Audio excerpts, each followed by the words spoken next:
Guys, you really need to hold on to your seats right now because the situation in Port Charles is spiraling into something far more dangerous than we ever imagined.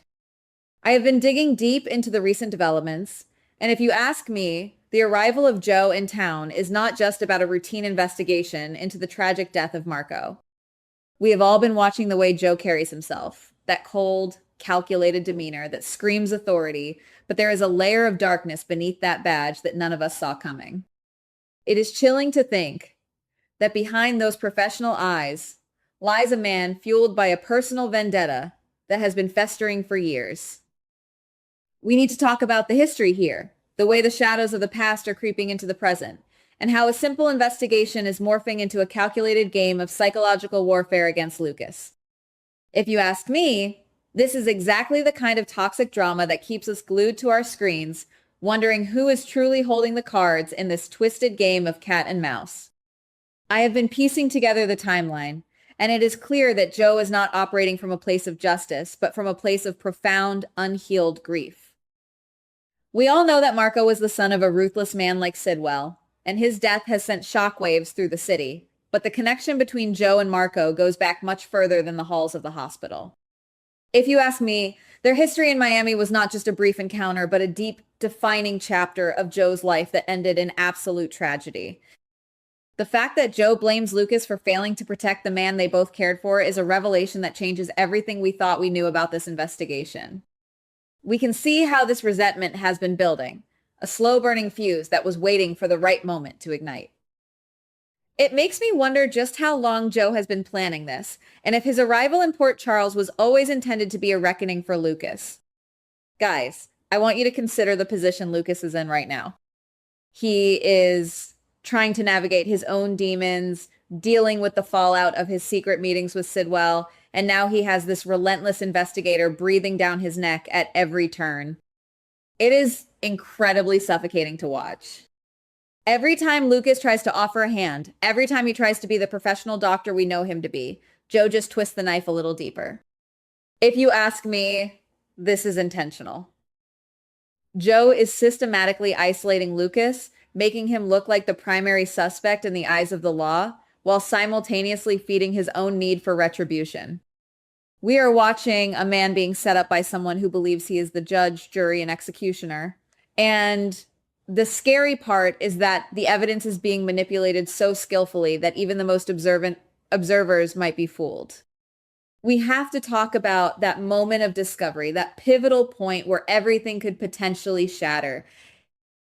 Imagine the look on Lucas's face when he stumbles upon those hidden mementos, the photos, the letters, the intimate history that links Joe and Marco in a way that feels so personal and tragic. It is the kind of evidence that changes the narrative entirely. If you ask me, this is the turning point we have been waiting for. When Lucas realizes that he has been the target of a grieving lover's vengeance all along, the dynamic is going to shift from a legal battle to a raw, emotional confrontation that will leave us breathless. We have to ask ourselves, how does a man like Joe, who has dedicated his life to the law, justify using his power to destroy an innocent person just because he needs someone to pay for his loss? If you ask me, the tension between these two is going to reach a boiling point that will test the very foundation of the police force in this town. Think about the implications, guys. If the evidence against Lucas is tainted by Joe's personal vendetta, what does that mean for the integrity of the entire investigation? We are talking about a potential mistrial, a massive cover-up, and the possibility that the real truth about Marco's death has been buried under layers of lies. I think we are looking at a scenario where Joe might have been so blinded by his rage that he missed the real clues, or worse, he intentionally steered the investigation away from the real killer just to trap Lucas. It is a terrifying thought, isn't it? That the man in charge of finding justice might actually be the biggest obstacle in the way of the truth. I really believe that the psychological toll on Lucas is going to be immense. He is already carrying the weight of his own secrets, and now he is being forced to defend himself against an enemy who knows exactly how to hurt him. If you ask me, we are going to see a side of Lucas that we rarely see a man pushed to the absolute edge of his sanity. The way Joe uses silence and cold stares to intimidate him is pure psychological manipulation. We need to be prepared for the fallout, because when this finally comes to light, the explosion will be felt by everyone in Port Charles. I suspect that Rick, with his legal expertise and his own history of maneuvering through the shadows, might find himself inadvertently caught in the middle of this disaster, perhaps realizing too late that the case against Lucas is built on shifting sand. We also need to consider the possibility that Joe is hiding something even darker about that fateful night in Miami or the recent tragedy involving Marco. If you ask me, the fact that he was so desperate to frame Lucas suggests that he is terrified of something else being discovered. Could Joe be more involved in the events that led to Marco's death than he wants us to believe? It is a classic soap trope, but it works because it keeps us guessing. Every time I look at the way Joe dodges questions or shifts the conversation back to Lucas, I get the feeling that there is a secret he is guarding with his life. We are essentially watching a masterclass in deception, and I have a feeling that the biggest reveal is yet to come. I want you to picture the confrontation, guys. The moment Lucas finally stands up to Joe, armed with the evidence of his past with Marco, the air is going to be thick with tension. I can see it now, the way Joe's face shifts from that calm, mask-like composure to raw, uncontrollable fury. That is the moment where the hunter becomes the hunted. If you ask me, Joe is going to try to justify his actions by claiming that he was just doing what the system failed to do, but that is not going to wash. You cannot play with lives like this. The morality of the situation is incredibly gray, and that is what makes it so gripping for us as fans. We want to see justice for Marco, but not at the cost of destroying an innocent man like Lucas. I keep thinking about the ripple effects here. If Joe is exposed, what happens to the investigation? What happens to the evidence that has already been presented?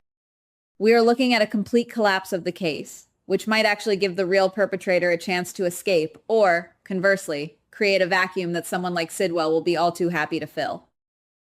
If you ask me, the chaos that follows will be the true test of the character of everyone involved. We are going to see allegiances tested and secrets unearthed that were meant to stay buried forever. It is a high-stakes game, and no one is safe. As we look toward the next few weeks, I think we need to pay close attention to the small details. The way people look at each other, the moments of hesitation, the subtle changes in tone, these are the things that tell us the story. If you ask me, we are in for a ride that will shake the very foundations of this town. We are talking about deep-seated resentment meeting the cold reality of the law, and the result is going to be explosive. I honestly do not know who is going to come out of this unscathed, if anyone at all. The trauma of the past is catching up to the present, and it seems like there is no escape for anyone caught in the middle of this. I want to leave you with this thought. What if the person who killed Marco is actually connected to someone we least expect? What if Joe's obsession with Lucas is just a distraction from a much larger, more sinister plot? If you ask me, we need to keep our eyes wide open, because in Port Charles, things are rarely as they seem. Every time we think we have the answer, the show throws a curveball that leaves us reeling. I am absolutely hooked on this storyline, and I hope you are too. The emotional stakes are higher than ever, and I cannot wait to see how this all unravels. Goodbye, and see you again in my other videos. Goodbye. Please like, subscribe, and comment on the GH Spoilers Daily channel.